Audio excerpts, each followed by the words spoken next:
Hello, welcome back. This is the project for week number 5. I am Kevin Tenkku. We are talking about a great subject this week, and we're talking about the role and importance of quantitative and qualitative methods. Once again, I'm Kevin Tenkku, and thank you for being here. The role and importance of quantitative and qualitative methods are imperative to use as tools to manage the different programs. These tools provide statistical tools as well as deep insight that provide data to test and manage through the observation of trends. Qualitative research is at its core, it asks open ended questions whose answers are not easily put in numbers about the how and the why.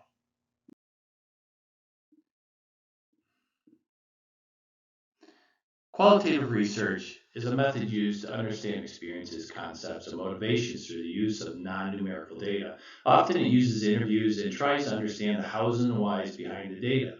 Qualitative research gathers participants' experiences, perceptions, and behaviors. It answers the hows and the whys instead of how many or how much.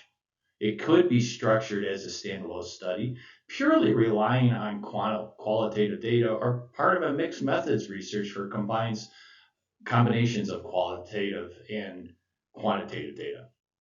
Qualitative research can be done as a standalone, but it leaves potential gaps without quantitative research using the numerical data. Qualitative data research and interviews can be tainted with perception bias. This bias can be based on the questions that can be leading, or perhaps there is a bias to the person being interviewed. I have performed both quantitative and qualitative research and through employee investigations, for example.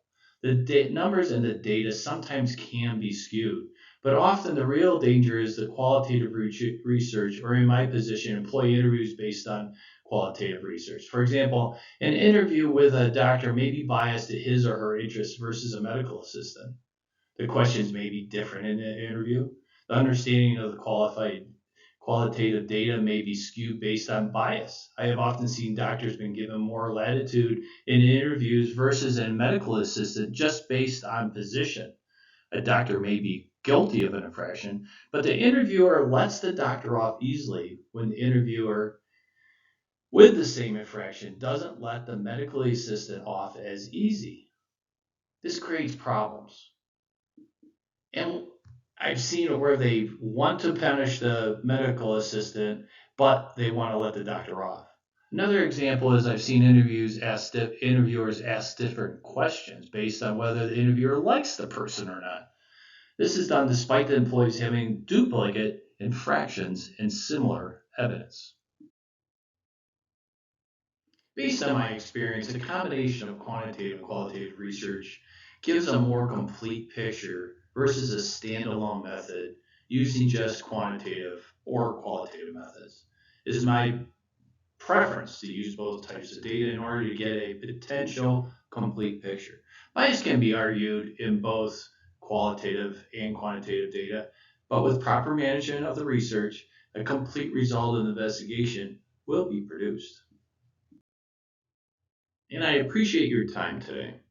Thank you, and I hope you enjoy the rest of the day.